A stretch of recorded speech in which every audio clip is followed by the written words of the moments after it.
Oop. I guess I'll center the camera too. Might as well we might as well center the camera. There's no dogs there anyway. So we have successfully ventured through the journey of Papers, Please. I played this game originally in like I don't remember what I said, like 2014 or something like that. I originally, yeah, I think it was like 2014. I think I played this in 2014 for like 30 minutes. I was like, this game is awful. Not awful in the like it's bad way, but just like I think I finished day one, and I think I already couldn't pay for heat or food for a family or something. I'd like choose one of them, and then people got sick, and I was like, what the hell? This isn't any fun. But yeah, replaying this is a lot of fun. Um, the game does a good job. Like, if you compare this Contraband Police, which was my first introduction to a game like this, I guess, and obviously which steals a lot from this. The game does a really decent job of continuously presenting challenges and ways that it kind of split that it like tries to get you without necessarily making it too complicated. Like towards the end, it gets like even towards the end, they eventually like put everything on one paper rather than having like six of them, right? And usually it's pretty fast to see what you're looking for. Like if you just look for the right information first, then it goes really quickly. And I think I proved with this playthrough too that you don't necessarily need to be like super good at the game or super efficient, right? Because we ended up having like 600 extra money at the end there, and I wouldn't say I'm particularly good or that I did particularly well. So um you definitely don't have to be super good. I guess with that said, though, it does feel like you probably. I did abuse mechanics, right? And that's something that you might not naturally learn how to do. Like the two mechanics we abused was one, alternating heat and food. That feels like a little bit of like a lazy mishap from the developers, from the developer, I should probably say. The fact that you can just the fact that you can avoid paying for food for one day and not have any like real consequences other than your son getting sick makes the game way easier because what's essentially happening is that if you pay for food, I think it's $25, $25 dues, and if your son gets sick, that costs you $5, right? That means that when your son gets sick, you have to pay $5 for it, but you saved 20 on your son 25 on your son getting sick. You're saving 20 essentially every time you don't pay for food. And the same goes for heat. They just get cold, and then you give them heat the next day, and then they're not cold anymore, right? So the fact that you can rotate both of those around, and I don't know why I rotated them like I did, but you could probably just oh you probably have to pay for one. I don't even know. But yeah, the fact that you can rotate them like I did means that you're essentially saving money each day on those two, and then the other kind of like power gaming move is knowing that you don't have to give people reasons until you have to. You don't have to give people reasons to throw them out. So early on, I was like, "Oh, there's a discrepancy," and I noted the discrepancies. You don't have to do that until you have to give the reason stamp. So that means that you can just throw them out immediately. You also don't have to clear discrepancies, which means that if there's a discrepancy, even the other reason stamp, you just have to say what the reason is. So if someone's like, "Oh, I have two names," you don't care about that. You can just stamp deny, reason for denial, throw them out. And the tensions are also bad in the game, I would say. The tensions take a lot of time, and they're worth half of everything else, right? Because you get 5 for 2 rather than 10 for 2. Um, so a little bit a little bit a power game. I almost said dependent, but the game has some power gaming you can do that makes the game significantly easier, I would say. So you don't have to be good at the game as long as you know about the power gaming. I think the one thing I really like about the game is the like this doesn't have a crazy story, but I like the little like story moments in the booth. Like some dude shows up and they're like, oh, here's a like that person showed up and gave me that card. And it's like, hey, you're great, you're doing well. And then another person would go, I'm sad, and I gave him that card, and it's like you get like a badge for it or whatever. I think those are cool. Um, but all the sort of stuff is overall like fairly simplistic. Most of the endings are interesting. I don't think the endings all the endings try to be something special. Like we kind of just said, like I guess the endings are just supposed to be like, if you can't continue the game, here's an ending. So, for instance, if I shoot a civilian, of course I can't continue the game, so there's an ending. If I shoot a guard, I can't continue the game, so there's an ending. That makes sense. Music in the game is great. I would, you know, from like a critique perspective, I guess the one thing that would be cool is to have more stuff to do in the booth, right? Like having a little radio or something could be cool, so you could have some like music playing in the booth. That would have been nice. I don't think there's anything like else that really stood out to me as being like problematic. I'm having a hard time reconciling like how I'm gonna rate this game. Obra Dinn, for the record, I don't know if I rated Obra Dinn on my list. I don't even know if it's on the list here, but Obra, it isn't. For record, Obra Dinn, made by the same person, which came afterwards. One of my favorite games ever. But Obra Dinn has more of a story to it.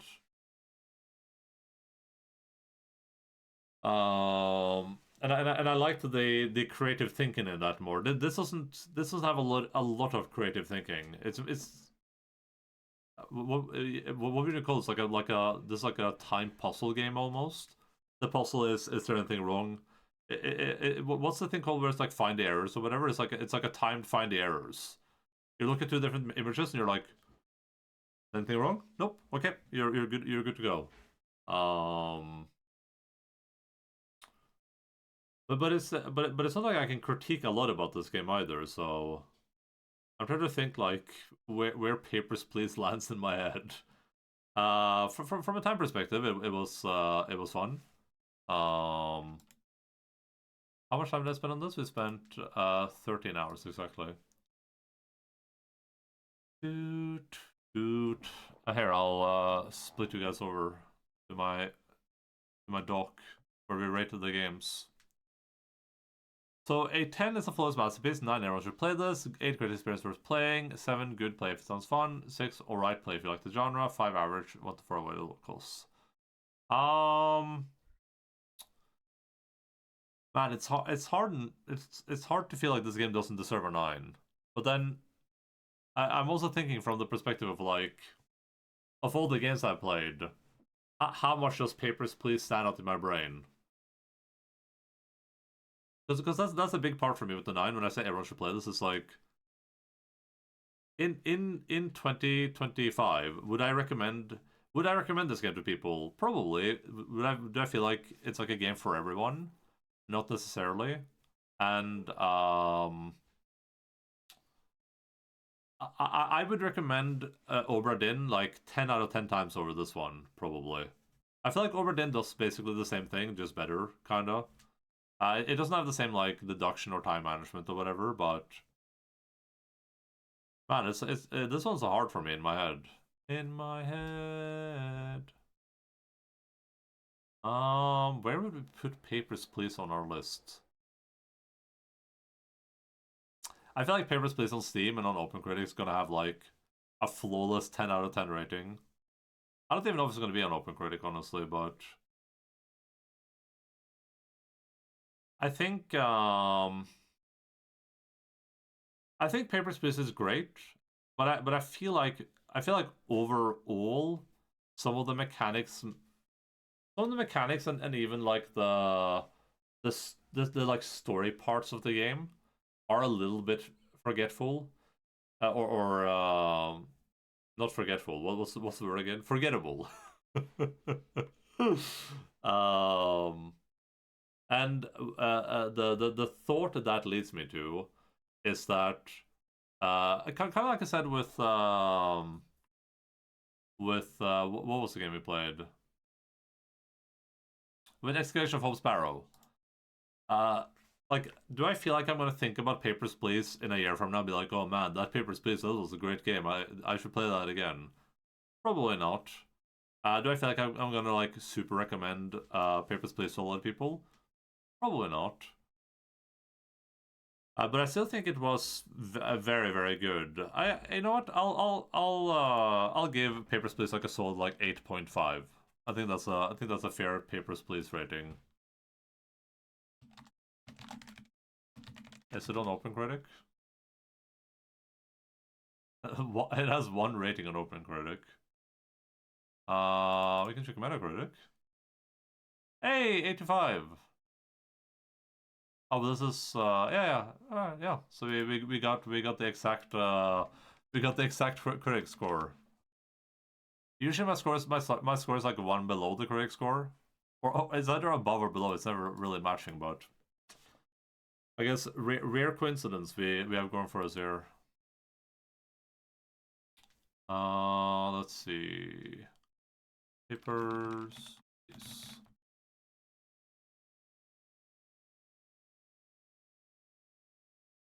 I like that I'm talking about the game like I thought it was really, really good and really, really bad at the same time. When in reality, it's just like, I really, really liked it. I had fun playing it all the way through. The only thing for me is just like, for me to rate a game 9 or higher, it has to be like a game that's like permanently stuck in my brain box. And that I can't stop talking about, and that I want to play again and again, over and over again. It has to be a game that's just like, I feel like I could never grow tired of. I think this is a pretty fair rating, though. Alright, here's the deal, guys. I'm gonna go quickly, boop. Let me just fix something.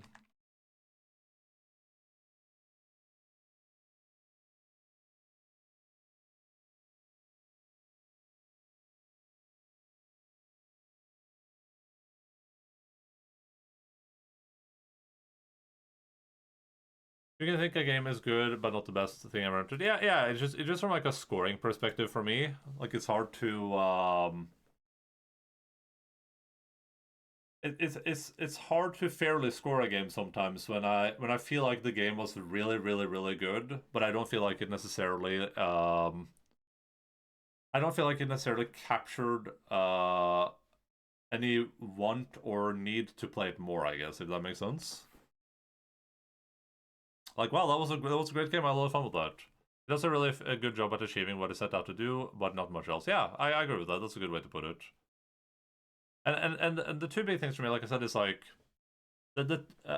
for me when I score a great game. So first of all, the score is irrelevant, right? The score just exists so I can kind of give it a number in my head. It just helps kind of like encapsulate my thoughts a little bit, right? Ultimately, the scores are irrelevant, but the the way I score games, maybe I have like 4 criteria. Uh, uh, Criteria number 1, which is probably the most important by far, right? Is how much did I enjoy it, right? It's like how much did Endaline enjoy the game. If I enjoyed it, doesn't really matter if like no one else did. That just means it's gonna get a good score, right? And number two is how well do I feel like the game managed to do what it set out to do. And in that sense, I kind of think about it from like I try to think about it from like an objective perspective, right? Where I think, I don't think did I enjoy the game, but I think like could other people enjoy the game, right? Like if I'm let's say I play like a football game. If I'm playing a football game and I'm looking at it and I'm like, I hate football. I don't enjoy football at all. But I can imagine that if you like football, this would be a pretty good game. Then you know that will up a little bit, and then Aerospace more like paper these nuts was up utemonstre. Third is third for me is how memorable do I feel like the game was, and that kind of adds into like my enjoyment of it too, right? But it's like how do I feel like I'm gonna think about that game in a year from now? Do I feel like when I get to my end of the game thing that I'm gonna be like, you know, if you look at this stuff, right? When I go through this at the end of the year, am I gonna be like, Papers, Please? What did I like that game? You know, did I have fun with it? If I'm like I'm gonna do that, that's gonna be bad, right? But if I'm like, oh yeah, Final Fantasy VII Rebirth, oh yeah, you know, I'm gonna think about that all the time. The Disco Elysium, holy shit, you know, I'm never gonna forget about this game basically. That's a big one, and the fourth one for me, the fourth one is oh yeah, Contra, hell yeah, yeah, Contra was memorable. The fourth one for me is how likely do I feel like I will recommend this game to people, right? Where on the recommendation scale, it's like we kind of have that listed here too. it's kind of built into this, right? Like, if you look at the rating, we see 6 is alright play if you like the genre. That means that if I feel like a game was, do you have like a, let's see if we can go look at our ratings here.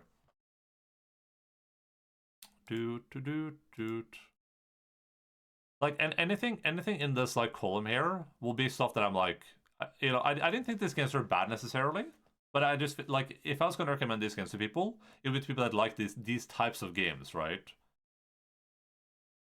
If I look at something like Contraband Police that we just played, right? If you like Papers, Please, if you like the like simulator games, the you know the games that do like crazy simulation stuff, where you're just like, it's just like pointlessly simulating life for some reason, you'll probably like Contraband Police. Not the best game in that genre probably, but you'll probably like it, right? So just like a good good to be like, if you like these types of games, you'll probably like this type of game too, right? But the 7 is play if it sounds fun. So that for me is kind of like a 7 for me is like, if those are games that you might enjoy even if you don't like the genre necessarily. It's like, you know, I think even if you don't like RPGs too much, you could probably enjoy a Baldur's Gate 2. I think you could probably have a good time with it. I guess like Quantum Break, yeah, definitely. If you don't like I don't like action games, quirky action games, then you could probably like Quantum Break. You know, stuff like that. 8 is a great experience for playing. So an 8 for me is basically like, these are games that I feel like I can reliably recommend to people, even if they don't like those types of games. So it's like Papers, Please, Baldur's Gate 3, Spider-Man, Death Stranding. You know, it's games that are like, they're not guaranteed to be for everyone, but they're games that I could be like, oh yeah, you should play this. You should play Raft. Try playing Raft. Hey, so let's be here. It's probably recommended by someone. Yeah, Jay's recommended it. Dogs are working. All right, guys, I'm gonna go make breakfast real quick. Not every game can be as universal as Pathologic. Did I even rate Pathologic? Because I think, oh yeah, I did. I gave it a 7.9.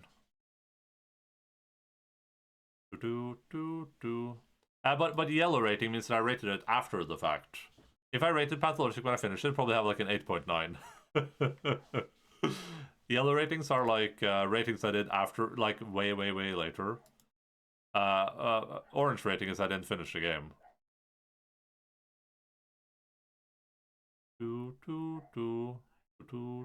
Honestly, this Elden Ring rating should be like 9.92. I don't know why. It's 9.3.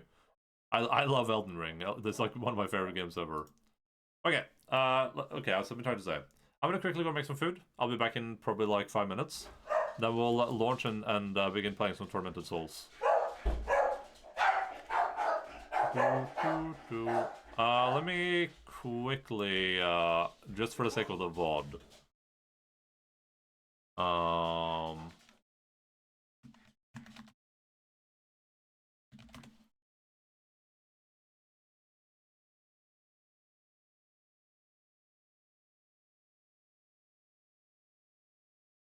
I hate when games don't have like a nice big like 1080p poster or whatever.